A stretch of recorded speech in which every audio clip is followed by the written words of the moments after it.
안녕하세요. 오늘도 사은살롱을 찾아주셔서 감사합니다. 저와 친정엄마는 정말 혹독한 시집살이를 했어요. 친정엄마가 시댁으로부터 받은 온갖 모욕적인 일들을 다 알고 있으면서도 저도 똑같은 시댁살이를 겪고 말았네요. 이래서 엄마와 딸 팔자는 비슷하다는 이야기가 있는지도 모르겠어요. 시댁 식구들만 생각하면 분통이 터져서 시자 들어간 시금치도 싫어한다는데 제가 딱 그래요. 아주 시댁 식구들로부터 달달 볶였거든요. 그나마 좀 잘해줬던 시부 덕분에 살 수 있었던 것 같아요. 그마저도 시부가 중풍으로 쓰러져 10년이나 병치레를 하는 바람에 제가 간병을 다 해야 했어요. 시누이들이 둘이나 있는데도 시부 똥기저귀까지 제가 다 갈아야 했죠. 이제 시부가 돌아가시니 완전히 시댁으로부터 해방된 느낌이에요. 시누이들과도 당연히 의절했거든요. 주변에선 남편과 사별한 지 오래됐는데 왜 시댁에 얽매여 사냐고 뭐라 하더라고요. 사실 남편이 갑작스레 사망하고 그 충격으로 시부가 저렇게 된 거였어요. 나한테 그나마 잘해줬던 시부에 대한 고마움으로 그동안 병수발을 했던 것도 있죠. 하지만 더 큰 이유는 당연히 돈 벌기 위해서였어요. 남편이 갑자기 죽고 경력 단절녀인 제가 당장 돈 벌 곳이 없었거든요. 우리 쌍둥이들을 직접 키우며 돈까지 벌 수 있는 길은 집에서 시부를 간병하는 일뿐이었어요. 그 와중에 손이 시누이와 막내 시누는 자기 아버지 기저귀 한 번을 안 갈아주더군요. 그놈의 SNS인지 뭔지 시부와 사진만 찰칵찰칵 찍고서는 죄다 SNS에 올리는데 기도 안 차더라고요. 마치 엄청난 효녀인 것처럼 자기가 아픈 아버지 간병 다 한 것처럼 꾸며서 글을 쓰는데 어이없다 못해 화가 났어요. 특히 시누이들이 저에게 상처를 줬던 건 글로 다 표현할 수 없을 정도로 많았어요. 남편과 결혼 허락을 받았을 때부터 말이죠. 남편은 사법고시 폐지되기 전 막차로 붙은 사람인데 그 수험 뒷바라지를 제가 다 했어요. 제가 중소기업에 다니며 쥐꼬리 같은 월급으로 장장 7년의 세월을 물심양면으로 밀어줬어요. 그런데 연수원 졸업 후 딱 3년 변호사 생활한 뒤 죽어버렸어요. 이제 우리 딸 쌍둥이들이 생기고 행복할 일만 남았다고 생각했는데 세상이 무너지는 듯 했죠.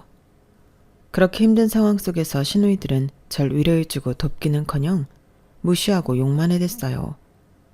제가 친정 부모님 다 돌아가시고 보잘것없는 사람이라는 게 그 이유였죠. 그러는 지네들은 뭐 보잘것이 있는 줄 아나 봐요. 남편의 누나인 첫째 시누이는 남편이 사업한다고 친정 돈까지 다 끌어가서 말아먹기를 수차례.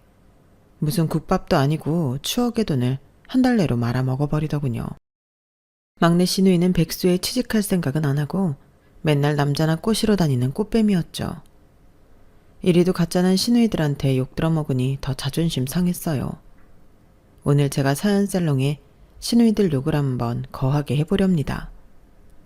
이제 내가 시누이들보다 돈이 훨씬 많은 위치에 있으니 아주 꼬수어 죽겠네요. 이제 보란듯이 잘 살아가려고요.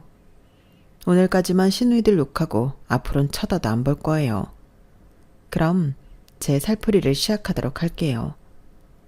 제가 시댁 식구들한테 그렇게 살아움 당할 때 저희 친정 부모님들이라도 있으면 좀 덜 힘들었을 거예요. 그래도 기댈 곳이라도 있으니 말이죠. 그런데 저희 엄마 아빠도 참 기구한 인생을 사시다가 벼랑간에 돌아가시고 말았어요. 참으로 불쌍한 양반들이에요. 평범한 삶의 행복을 아주 짧게 느끼고 저 세상으로 가버렸으니 말이에요. 저희 엄마는 조실 부모하고 정말 어렵게 자랐어요. 시골에서 너무 배가 고파서 노지에 있는 오이나 깻잎 등을 따먹고 살았다고 하네요. 워낙 깡촌이다 보니 고아원이라는 기관도 없어서 정말 거지처럼 동네 사람들이 주는 밥 먹고 살았대요. 그러다가 서울에 있는 부잣집으로 식모 생활하러 가면 숙식이 해결되고 월급까지 받을 수 있다고 하여 동네 언니를 따라 무작정 서울로 갔다고 해요. 그때 엄마는 운명이라 표현하더군요. 지금 생각해보면 정말 운명이었던 것 같아. 엄마가 서울로 식모살이 하러 간 집에서 너희 아빠를 처음 만났으니까 말이야. 네 아빠는 그 집안의 막내 아들이었어. 명문대를 다니는 막내이자 외아들이었으니 얼마나 귀했겠니? 그런 사람이 자꾸 나에게 호감을 표시하니 난 당연히 밀어내려고만 했어. 전 매번 들었던 레퍼토리지만 어린 마음에 엄마가 이해되지 않았어요. 엄마, 둘이 좋아하면 사귀고 결혼하면 되지. 왜 아빠를 밀어내려고 한 거예요? 엄마의 조건이 너무 초라했기 때문이야. 언감생심 부잣집 도련님을 넘볼 수는 없었지. 지금은 우리 정희가 잘 이해 안 되겠지만 크면 엄마의 심정을 이해할 수도 있을 거야. 그런데 너희 아빠는 날 정말 인격적으로 존중하며 아껴줬고 우린 부모님의 반대를 무릅쓰고 결혼까지 감행하기로 했어. 그렇게 결정하기까지만 수년이 걸렸어. 아주 큰 종합병원을 운영했던 집안의 막내 아들이 식모랑 결혼한다고 하면 집안에서 내쫓길 게 뻔하니까 말야. 결국 내가 혼전 임신을 하고서야 우리 관계를 어른들에게 알렸고 당연히 불호령이 떨어졌지. 그냥 불호령이 아니라 우리 사이를 찢어놓으려고 아주 잔인한 방법을 썼어. 그들은 날 사람 취급을 안 했지. 시댁 어른들은 손녀를 임신한 나를 자기네 병원 정신병동에 가둬버렸어. 내가 미쳤다며 강제로 감금한 거지. 병원장이 가두라고 시키니 밑에 사람들이 아주 손발이 척척 맞아 나를 차짓한 병실에 가둬버리더구나. 엄만 거기서 우리 정희를 출산해야 했어. 참으로 지독한 양반들이지? 정말 악마가 따로 없었어. 할머니 할아버지가 그렇게 악한 사람들이었다니. 엄마가 그렇게 당하고만 있을 때 아빠는 대체 어디서 뭐 한 거예요? 너희 아빠도 그때 건강이 확 안 좋아진 거야. 엄마를 백방으로 찾다가 포기했다고 전해 들었어. 그리고 나서 스트레스가 극심했던지 젊은 나이에 백혈병에 걸리고 말았지. 독한 양반들이 네 아빠가 다 죽어가니 그제서야 날 풀어주고 네 아빠랑 만나게 해주더구나. 그때 당시 너희 아빠 몸무게는 39kg이었어. 다 죽어가고 있었지. 네 아빠가 죽기 전 우리 세 식구가 살았던 그 1년이 나에게는 가장 슬프고도 행복한 나날들이었어. 그렇게 너희 아빠는 비참하게 최후를 맞이하고 난 혼인신고도 못했으니 네 시댁으로부터 한 푼도 못 받고 맨몸으로 쫓겨나고 말았지. 그런데 그게 나에게는 자유였어. 아주 크나큰 자유 말야. 광복절보다 더 기쁜 해방의 날이었지.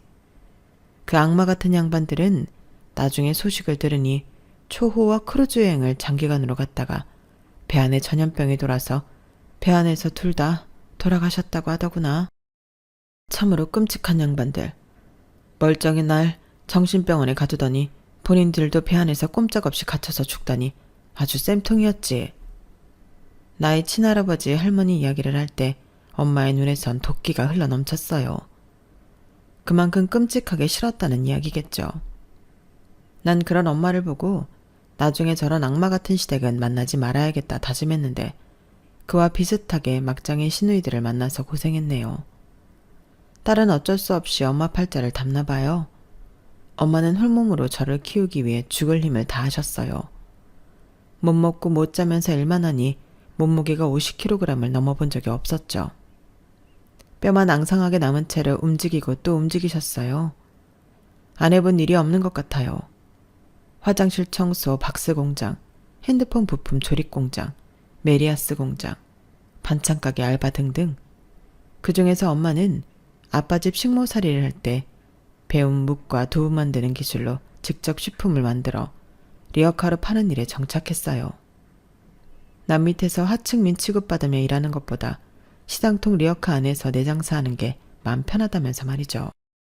어렸던 저는 엄마 옆에 큰 박스를 두고 그 안에 쏙 들어가서 놀았어요. 조그만 아이가 들어가서 보이질 않으니 간혹 사람들이 그게 쓰레기 박스인 줄 알고 오며 가며 쓰레기를 휙휙 던지기도 했어요. 그럼 제가 두더지처럼 쏙 나와서 그 사람에게 쏘아 붙였어요. 아, 더러워. 아저씨. 왜 쓰레기를 버려요? 아이고 미안하다 얘야. 난 쓰레기 상자인 줄 알고 그만. 자, 얘따. 이 돈 받고 기분 풀어라. 휴지로 좀 닦고 말이야. 아저씨는 제게 1,000원짜리 한 장을 쥐어줬어요. 전 그 돈이라도 갖고 싶었어요. 1,000원이 제게는 엄청나게 큰 돈이었거든요. 그런데 그걸 지켜보던 자존심 센 엄마는 제 손에 쥐어진 1,000원을 확 뺏어서 그 아저씨한테 돌려줬어요. 이 박스 우리 아이가 노는 곳이에요. 쓰레기 버리지 마세요. 그리고 이 돈 도로 가져가세요. 우린 거지가 아니거든요. 그렇게 엄마랑 저는 남한테 도움 안 받고 올곧게 살았어요.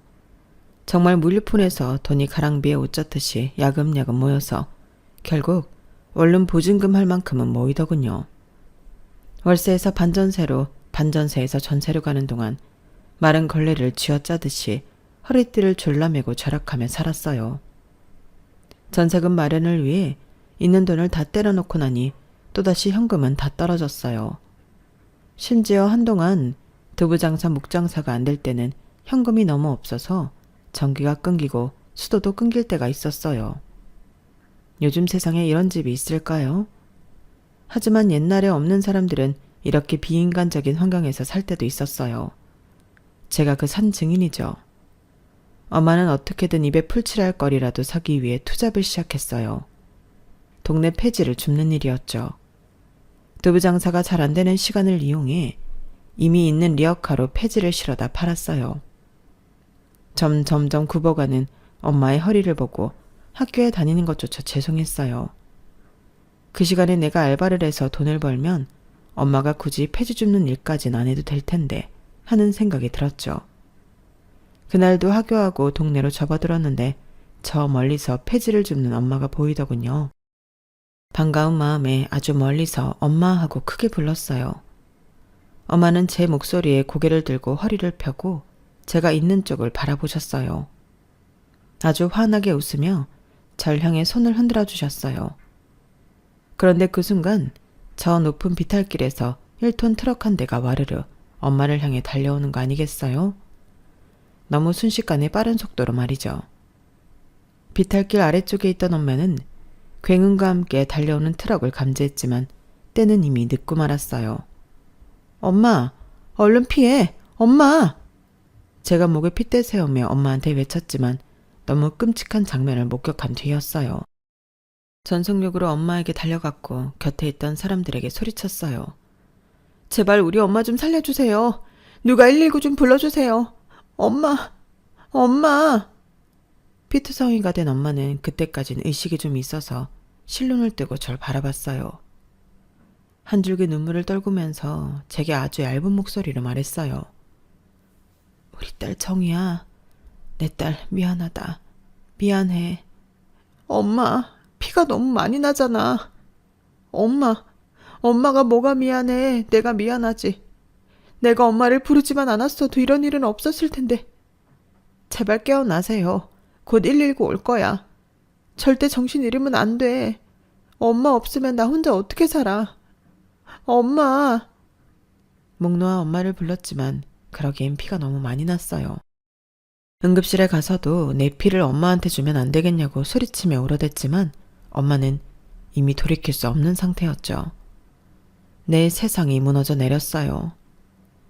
며칠 밤을 새도 잠이 안 왔어요. 내가 그때 엄마를 불러 세우지만 않았어도 엄마가 그 트럭을 피할 수 있었을 텐데 다 내 탓이다. 내가 엄마를 죽인 거다라는 자책감이 24시간 날 괴롭혔어요. 그러기를 며칠이 지나고 저도 거의 산송장이 되어갈 때쯤 잠깐 낮잠이 들었는데 꿈에 엄마가 나타났어요.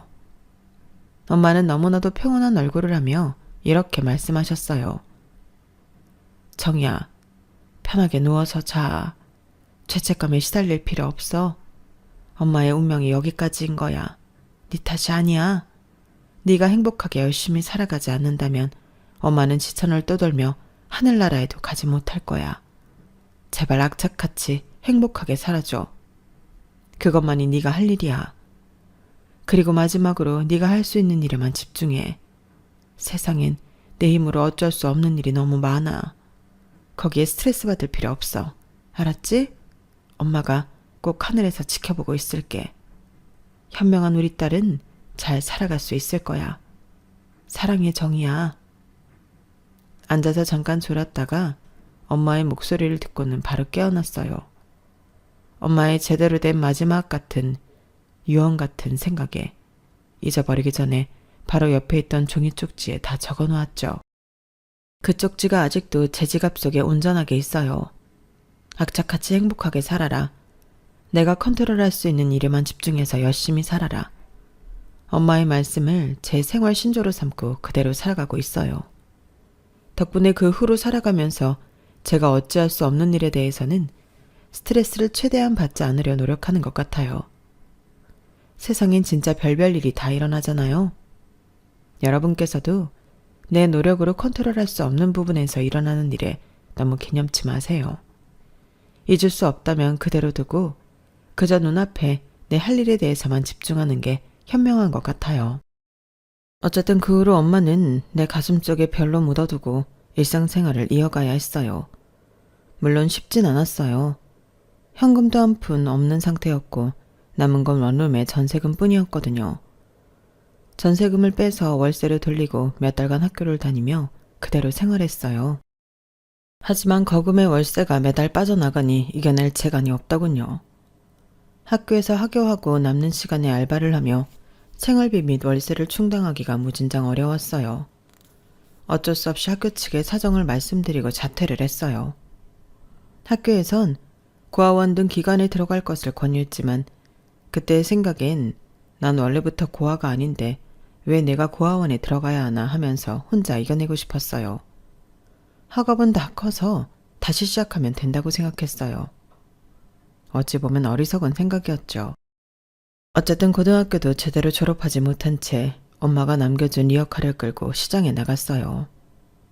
맨 처음엔 복숭아가 제철이어서 도매시장에서 복숭아를 좀 사다가 팔았어요. 워낙 비싼 과일이라 복숭아를 맘 놓고 먹어보지 못한 한이 있었거든요.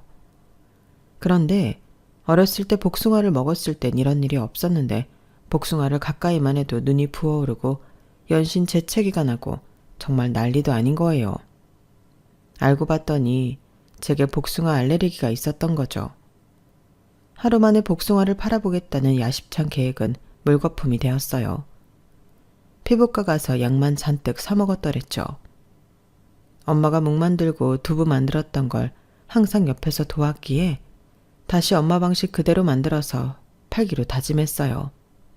그랬더니 오히려 아주머니들에게 잘 팔리더군요. 사람은 자기가 하고 싶은 것보다는 잘하는 걸 해야 맞는 것 같아요. 자영업 하시는 분들은 공감하실 거예요. 자영업이라는 게 회사원들처럼 칼퇴하고 이런 게 없죠. 아침부터 시장통에 나가서 밤 늦게까지 해야 했어요. 바보처럼 처음엔 앉을 의자도 준비 안 했다가 딱 하루 서서 일하고 집에 와서 그대로 쓰러질 뻔했어요. 바로 다음 날부터 플라스틱 의자를 준비해서 앉아가면서 장사했어요.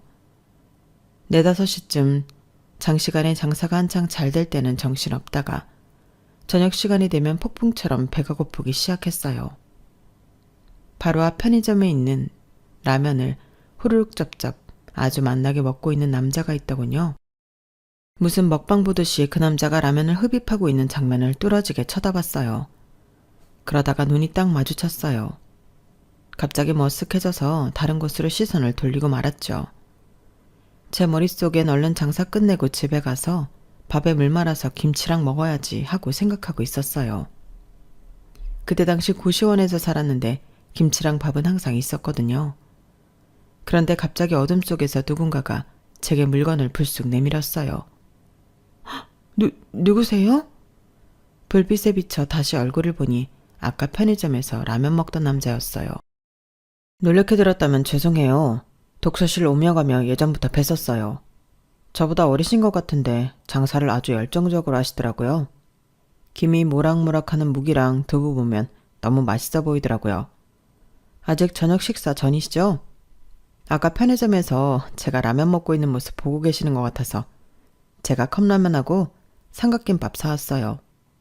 뜨신 물까지 받아놨으니 한 1, 2분 있다가 드시면 될 것 같아요. 삼각김밥과 함께 말이죠. 그 남자는 컵라면과 삼각김밥을 제게 줬어요. 저희 배꼽시계가 꼬르륵 꼬르륵 요동을 치고 있던 터라 감사합니다라는 짧은 말과 함께 바로 고개를 쳐받고 먹었어요. 그 남자가 제게 음식만 전달하고 가는 듯 했거든요. 창피함도 없이 정말 흡입하듯이 후루룩 쩝쩝 순식간에 다 먹었더랬죠. 한참을 먹고 고개를 들었더니 그 남자가 이번엔 웬 음료수를 들고 찾아왔더군요. 아까 봤던 남자였는데 또 놀랬네요. 아이쿠. 아유, 또 놀래켜드린 건가요? 식사하시는데 죄송합니다. 물도 없이 드시는 것 같아서 제가 음료수 하나 사왔어요. 전 진짜 가볼게요. 다시 독서실로 돌아가야죠 뭐. 그럼 안녕히. 숫기가 없었던 저는 괜시리 얼굴이 붉어졌어요. 안녕히 가시라는 말도 제대로 하지 못한 채 음료수만 들고 있었네요. 그도 그럴 것이 제 나이 20살에 가까워지고 있었는데 사춘기 이후로 남자 말해본 적이 거의 없었어요. 고등학교 중퇴긴 하지만 여중 여고를 다녔었고 그동안 먹고 사느라 정신이 없었거든요. 어쨌든 그 일이 있고 난 후 이상하게도 그전에 눈에 띄지 않던 그 남자가 매일같이 눈에 밟혔어요. 독서실이 시장통에 있었기 때문에 매일 마주쳤어요. 그 남자가 제게 아주 열심히 눈을 맞춰가며 인사를 했기 때문에 더욱 눈에 띄었는지도 모르겠네요. 시간이 흐를수록 그 남자가 내 기력하에 와서 말을 거는 횟수가 잦아졌어요. 장사가 뜸한 시간대를 알아놓고는 하루에도 몇 번씩 찾아왔어요. 우린 시장통 내 리어카 앞에서 대화를 나누며 서로에 대해 많은 걸 알아갈 수 있었어요. 그의 이름은 임효찬이었고 나이는 20대 중후반이었어요. 군대도 다녀오고 대학도 졸업한 채로 사법고시를 준비하는 사람이었어요. 그때 당시 사법고시가 폐지되고 로스쿨이 들어선다는 기사가 났던지라 그 사람은 똥줄 타며 공부하고 있더군요. 그런데 똥줄 타는 것 치고는 너무 열심히 안 했어요. 특히 저 때문인 것 같아서 그 사람이 수험생이라는 걸 안 뒤로는 제가 공부에 매진하라고 말할 정도였으니 말이죠. 그렇게 어려운 시험 준비하면서 저랑 이렇게 노닥거릴 시간이 없을 것 같아요. 괜히 제가 시간 빼는 것 같아 죄송하네요. 얼른 독서실로 들어가서 공부하세요. 정희 씨가 내 머릿속에 들어와 떡하니 앉아있으니 공부에 집중이 안 되는 건 맞긴 하네요. 그럼 이렇게 하죠. 우리 이 시간부로 연인합시다. 정희 씨를 내 여자로 딱 결정해 놓으면 맘 놓고 사법고시 준비할 수 있을 것 같아서요. 어때요, 내 제안? 그때 제가 딱 20살이 됐을 시점이었는데 그의 갑작스런 연인 제안에 또 얼굴이 발그레해졌어요. 그런데 지난 몇 달간 그와 나눈 이야기들, 그 시간들이 너무나 달콤했기 때문에 거절하고 싶지가 않았어요. 엄마 이후로 누군가에게 기대고 싶어지는 마음이 처음이었거든요. 이 세상에 가족이라곤 아무도 없이 매일 리어카 끌고 장사하러 다니는 생활에 그가 활력이 되어줬죠. 나름 서울에 좋은 대학 나오고 변호사가 되려는 그와 사귄다는 게 내 자신이 염치 없이 느껴졌지만 그런 거 다 차치하고 그의 여자친구가 되고 싶었어요. 그래서 바로 오케이 해버렸죠. 그렇게 연인이 되고 나니 오히려 남친은 만족해하며 공부에 좀 더 매진했어요. 하지만 워낙 어려운 시험을 했으니 남친 나이 30이 넘도록 합격하지 못했죠. 아우, 또 떨어져 버렸네. 꼭 1차는 붙는데 2차에서 계속 떨어진다니까? 자기야, 좀만 기다려줘. 내가 꼭 합격해서 자기 호강시켜줄게. 추울 때 추운 데서 일하고 더울 때 더운 데서 일하는 거 안 하게 해줄 거야. 안쓰러워서 못 봐주겠어. 그즈음 리어카를 끌고 시당통 여기저기 다니며 장사를 하는데 저도 점점 지쳐가고 있었어요. 그도 그럴 것이 제 장사가 잘 돼가니 어느 장소에 가든 그 근처 상점의 주인이 뱁새 눈을 하고 절 쫓아내곤 했거든요. 아니 왜 남의 가게 앞에서 리어카를 해놓고 장사하고 지랄이야. 우리 가게 들어오는 손님 다 맞고 말이야. 멀리서 내 가게가 안 보이잖아. 당장 꺼지지 못해? 저도 장사에 점점 장뼈가 굵어져서 같이 맞받아쳤어요. 아니 아줌마, 이렇게 멀리 떨어져서 장사하는데 아줌마 가게가 안 보이긴 왜 안 보여요. 우리 무기랑 두부 사러 오는 손님들이 오히려 그 가게에 가서 물건도 팔아주는구만. 괜히 질투하고 난리야. 내가 어리니까 물처럼 맹한 줄 아는 모양인데 계속 장사 방해하고 나한테 호통치면 나도 가만히 있지 않을 거예요. 그토록 수기가 없던 제가 시당통 짬밥 몇 년을 거치다 보니 이렇게 용기 있어지더군요. 하지만 장사에 대해 계속 회의를 느끼고 있긴 했어요. 남친 말대로 더울 때 더운 데서 일하고 추울 때 추운 데서 일하면서 건강도 많이 망쳐가고 있다는 게 체감될 정도였죠. 남친이 제 고민을 듣더니 책을 몇 권 사다 줬어요. 그리고 자기 용돈을 쪼개어 독서실을 끊어줬어요. 자기야, 장사는 장사 시간에만 잠깐 하고 당분간 이 책으로 중소기업이라도 취업 준비하자. 일단 검정고시 먼저 통과하고 말이야. 남친의 제안대로 검정고시 먼저 준비했고 그리 어렵지 않게 패스할 수 있었어요.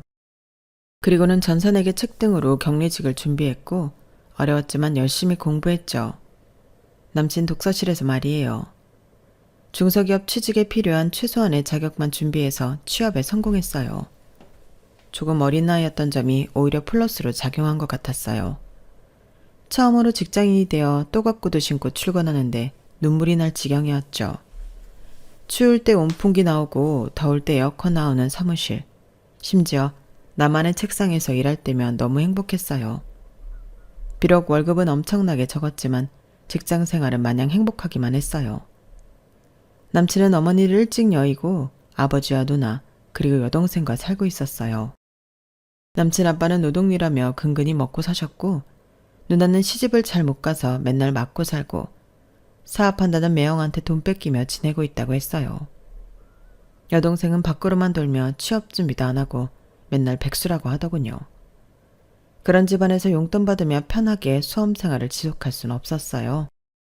하지만 변호사가 평생의 꿈이라고 하니 시험 준비하지 말고 그냥 취업하라고 말릴 수도 없는 노릇이었어요. 그나마 먼저 취업하여 돈 벌고 있던 제가 남친의 수험 비용의 대부분을 대주기 시작했어요. 남친은 제 첫사랑이자 마지막 사랑이라고 여겼거든요. 가족 없는 제게 남친은 이 세상의 전부였어요. 가족보다 더 가족 같은 남친에게 돈을 투자하지 못할 이유는 없었죠. 그렇게 뒷바라지하기를 언 7년. 남친은 사법고시 폐지되기 전에 가까스로 합격을 하였어요. 저를 비롯해 본인 가족들까지 모두 포기할 때 즈음에 붙은 거예요. 합격 소식을 듣고 남친과 얼싸안고 몇 시간을 울었어요. 이제 고생 끝, 행복 시작이라고 생각했어요. 내 인생은 핑크빛으로 온통 행복할 일만 남았다고 생각했죠. 연수원에 들어간 남친은 제게 프로포즈 했어요. 연수원에서 결혼하는 동기들이 제법 된다면서 말이죠. 두말할 것도 없이 당연히 예스를 외쳤고 남친의 가족들을 만나 뵙기로 했어요. 그런데 앞불싸. 남친처럼 착하기만 한 가족들일 줄 알았는데 이거 뭐 장난이 아니더군요. 특히나 예비 시누이들이 싸가지가 바가지였어요. 자기 동생이 사법고시 합격했다고 마치 본인들도 신분이 상승한 것처럼 절 깔봤죠. 네가 내 남동생이랑 7년을 사귀었든 10년을 사귀었든 상관없어. 이 만남은 애초부터 잘못됐다 이거야. 내 남동생이 지금 열쇠 몇 개를 가져올 부잣집 딸내미한테 장가가도 모자랄 판에 뭐? 고등학교도 제대로 못 나온 가족 없는 년한테 장가를? 나 참 기가 차서 정말. 안 돼. 절대 결혼 용납 못해. 기가 차는 건 저였어요. 아직 변호사가 된 것도 아니고 사법시험에 통과했을 뿐인데 절 하층민 취급하다니 너무 열받더군요. 제가 효찬씨 고시 준비할 때 7년이나 뒷바라지한 건 잘 아시죠? 제가 회사 다니면서 번 돈으로 용돈이며 독서실비, 책가까지 다 대줬다고요. 이제 와서 저보고 꺼지라고요? 그렇게는 못하겠네요. 분위기가 점점 과열되자 남친 아빠가 나섰어요. 효정아, 이 아가씨 말이 맞다. 우리가 효찬이 공부하는데 해준 게 뭐가 있냐. 이 아가씨 덕분에 우리 아들이 사법고시에 합격할 수 있었으니 당연히 결혼 허락해줘야지. 뭔 말이 많아? 남친 아빠가 이렇게 큰소리치며 나서줬더니 예비 시누이들이 입을 삐죽이면서도 아무 말 못하더군요. 너무 감사했어요. 그렇게 우리 커플은 남친 연수원 1년 차에 바로 결혼했어요. 아직 남편의 돈벌이가 거의 없으니 당연히 제 월급으로 신혼생활을 했죠. 집도 절도 없으니 시댁에 얹혀 사는 것도 당연했고요. 돈 한 푼 없는 줄 알았던 시댁은 의외로 시부가 꿍쳐놓은 부동산이 좀 있었어요. 그런데 하도 시부의 돈을 시누이들이 이리 빼먹고 저리 빼먹고 해서 아예 자식들에게 풀질 않더군요. 시부 자체가 워낙 구두쇠이기도 해서 우린 정말 풀떼기만 먹고 살아야 했어요. 무슨 초식동물도 아니고 하도 고기가 먹고 싶을 때면 남편만 따로 불러서 외식을 하고 오기도 했어요. 그럴 때면 귀신같이 고기 냄새를 맡고 같이 살던 막내 시누이가 와서 지랄을 했죠. 아니 새언니, 못 빼먹은 티를 작작 내야지. 이렇게 예의를 밥 말아먹고 살아서야 어디 같이 살 수 있겠나. 고기를 먹으려면 식구들 다 같이 먹어야지. 단둘이 처먹고 온 거야? 네 참, 이 일에서 중조를 집안에 들이면 안 된다니까? 백수 주제에 말이라고 다인 줄 아나. 정말 막내 신우의 막말은 해가 갈수록 더했어요. 맨 처음엔 좀 참다가 나중에는 심하게 맞받아쳤어요. 그랬더니 좀 잠잠해지더군요. 중졸인 나보다 고졸인 아가씨는 뭐가 그리 못나서 돈 한 푼 못 벌고 빌빌대시나? 그렇게 고기가 드시고 싶거든 나가서 직접 돈 벌어서 사드세요. 백수 주제에 돈 버는 사람 무시하고 난리야. 이렇게 같이 쏘아주지 않으면 한도 끝도 없이 사람 무시하는 종자들이 바로 2명의 시누이들이었어요. 같이 맞부딪히면서도 제 마음은 점점 피폐해져 갔어요. 시댁살이가 보통 힘든 게 아니더군요. 남편은 연수원 졸업하고 변호사가 되었어요. 하지만 나이 많고 사시 성적이나 연수원 성적이 좋지 않아 그런저런 로펌에 취직이 됐어요. 사자 붙은 전문직은 무조건 월 1,000 이상은 벌 줄 알았는데 오히려 대기업보다 못한 월급이었죠. 그래도 이제 맞벌이를 하게 됐으니 조금 숨통이 튀었어요. 그렇게 한 3년 정도가 지나고 전 쌍둥이를 임신하게 됐어요. 그토록 기다리던 임신이었는데 자꾸 피가 비치고 유산기가 있어서 할 수 없이 직장을 퇴직해야 했어요. 복지가 좋은 곳도 아니라서 병가를 길게 낼 수도 없었거든요. 그래도 남편을 믿고 퇴직하고 병원에 입원도 하고 집에 누워있기도 했어요. 당연히 제가 누워있던 꼴을 못 보던 시누이들이 쌍으로 공격을 해댔죠. 아이고, 오랜만에 친정에 와봤더니 저것이 또 누워있네 그래. 옳게. 누구네 안 가져봤어? 어디서 공주처럼 맨날 쳐 누워있고 지랄이야. 얼른 일어나서 집안일 하지 못해? 평소 같았지만 맞받아치겠는데 임신을 하고 나니 호르몬 탓인지 자꾸만 눈물이 났어요. 그날은 말도 못할 정도로 꺼이꺼이 울어버렸죠. 도저히 더 이상은 참을 수 없어서 퇴근하는 남편을 붙잡고 호소했어요. 나 더 이상은 시댁살이 못하겠어. 그동안 모아놓은 돈도 있으니 당장 나가 살자. 분가하자고. 제가 울면서 호소하니 남편도 놀라서는 당장 나가 살 집을 알아봤어요. 작은 전셋집 하나를 알아보고는 토요일에 계약하러 가자고 하더군요. 아직 계약도 안 했는데 뛸 듯이 기뻤어요. 토요일만 손꼽아 기다리고 있었죠. 그런데 금요일 밤 남편은 심장마비로 저 세상으로 떠나고 말았어요. 단잠을 자고 일어났더니 남편이 싸늘하게 식어 있었죠. 여보, 자기야, 이 사람이 왜 이래? 왜 안 일어나는 거야? 아버님 아가씨, 이리 좀 와봐요. 이 사람이 이상해요. 얼른 119 좀 불러주세요. 전 친정엄마가 사고 났을 당시 119 좀 불러달라며 목 놓아 울었던 기억이 떠올랐어요. 남편까지 엄마와 똑같이 저 세상으로 가버릴까봐 너무 무서웠는데 결국 그렇게 되고 말았죠. 만삭이었기에 제배는 남산만 했고 딸 쌍둥이가 태어나기 직전이었어요. 그런데 세상에 이럴 수가. 나쁜 일은 한꺼번에 들이닥친다고 하더니 하나뿐인 외아들이 심장마비로 죽어버린 것에 충격을 받은 시부가 중풍으로 쓰러진 거예요. 그 와중에 전 딸아 쌍둥이를 저 혼자 낳아야 했고 산후조리도 제대로 못한 채 시댁으로 들어와 중풍으로 누워있는 시부의 병간호까지 해야 했어요. 그때까지 제 인생에서 험단한 일을 다 겪었다고 생각했는데 아니었어요. 그보다 100배, 1000배 힘든 일들이 겹겹이 닥쳐왔죠. 의식은 있었지만 몸은 거의 움직일 수 없던 시부의 간호를 제가 다 해야 했어요. 시누이들은 뭐 했냐고요? 뻔할 뻔짜죠 뭐. 병 간호하는 신용만 대충 하고는 내뺐어요. 그들의 태도에 화가 나서 저도 다 그만두고 집을 나가려 했어요. 그래도 저한테 잘해주시고 늘 제 편을 들어준 시부한테 죄송하지만 이미 남편과 사별한 후였으니 내 할 몫은 다 했다고 생각했거든요. 시부에게 제 뜻을 조심스레 말했어요. 그랬더니 시부가 힘겹게 입을 열더군요. 미안하다 아가. 남편까지 죽은 너한테 시아버지 병수발 들게 해서 정말 미안해. 그런데 내가 믿을 사람은 오직 너밖에 없구나. 내가 딸 자식을 잘못 키워서 딸들도 다 못 믿을 존재가 돼버렸다. 남보다 못한 년들이야. 내가 살면 얼마나 더 살겠니? 앞으로 이 집에서 날 간병해주면 내가 생활비며 차후에 살아갈 돈까지 쥐어주마. 우리 소녀딸들 미래까지 생각해서 말이야. 이 시아비를 불쌍히 여겨서라도 부탁 한 번만 들어주면 안 되겠니? 맘 같아선 정말 시댁에서 나가서 우리 쌍둥이들 키우며 살고 싶었어요. 그런데 현실이 얼마나 냉혹한지 누구보다 잘 알고 있었죠. 아직 핏덩이인 저 아이들을 데리고 고졸인 제가 다시 취업할 회사를 알아보고 두 아이를 키우며 사는 것이 녹록지 않다는 걸 잘 알고 있었어요. 그래서 시부의 제안을 받아들였어요. 그래도 돈 한 푼 안 더머는 시부지만 부동산 재산이 좀 있다는 건 알고 있었거든요. 시부가 허튼 소리 할 뿐은 아니니 간병을 하면서 집에서 아기를 키우고 있으면 좀 더 안정되게 살 수 있을 거라고 생각했어요. 시부는 본인이 얼마 못 살 거라고 했지만 그 후로 장장 10년을 더 사셨어요. 그 10년의 세월 동안 제가 남몰래 훔친 눈물은 이루 말도 못해요. 남편도 없는 과부가 시부의 간병을 해야 했으니까요. 그런데 그 이유 중 대부분이 바로 시누이들 때문이었죠.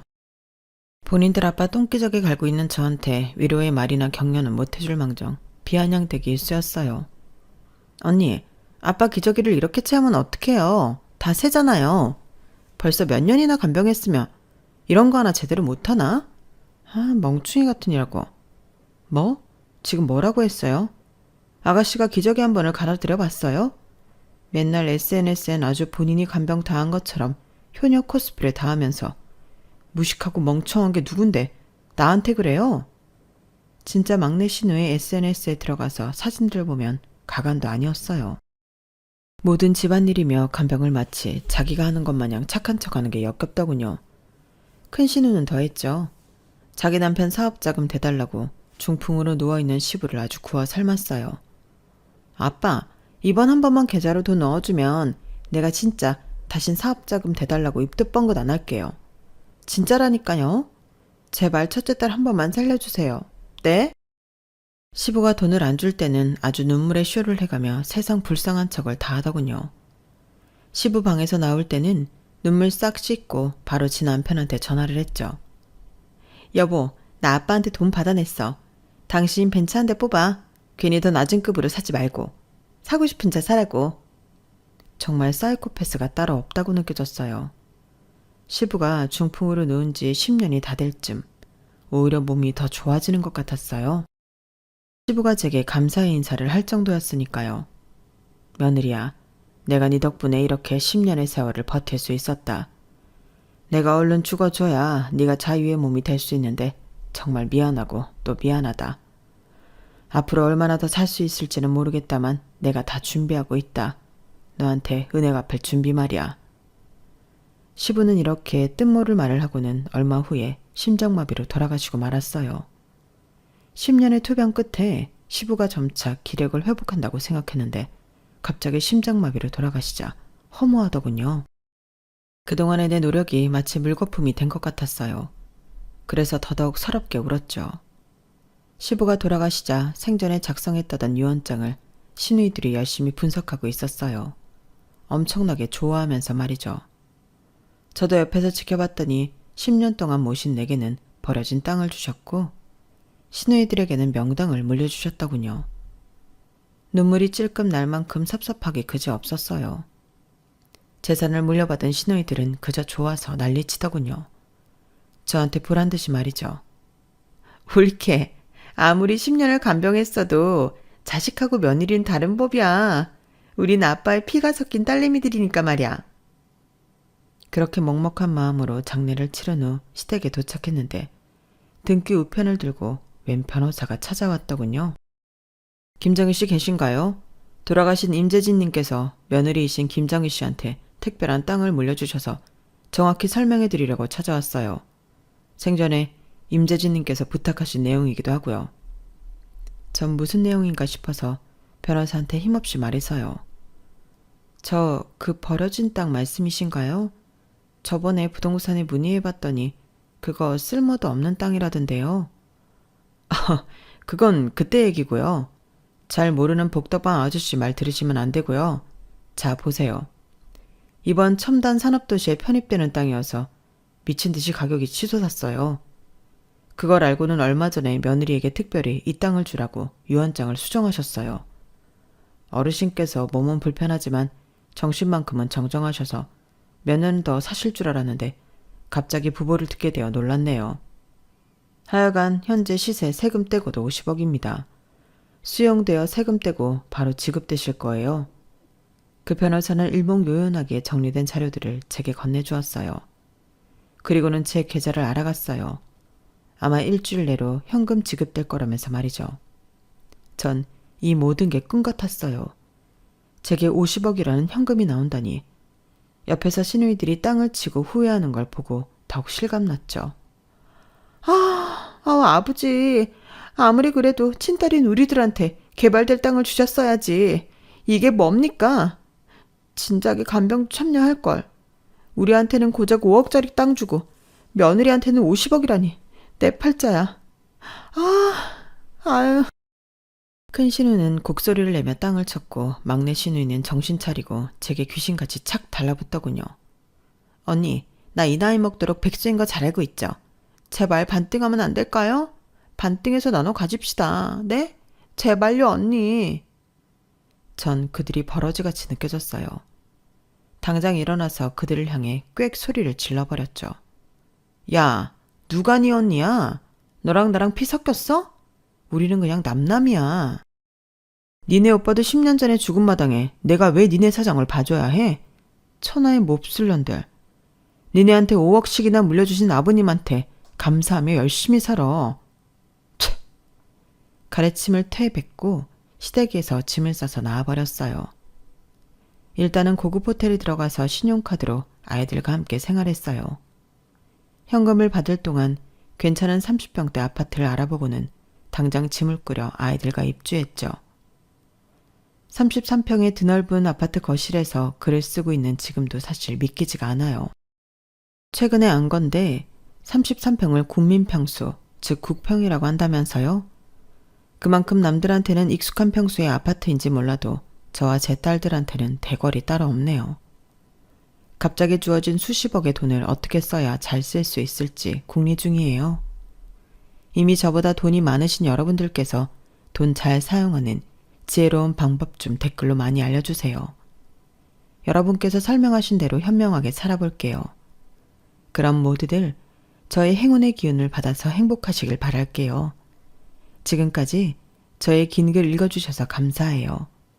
저도 지금까지 살아온 것처럼 우리 쌍둥이 딸들과 열심히 살아갈게요. 모두들 행운을 빕니다. 여러분, 사연 댓글에 응원과 현명한 조언 부탁드려요. 좋아요와 구독은 저에게 큰 힘이 됩니다. 오늘도 좋은 일 가득하세요.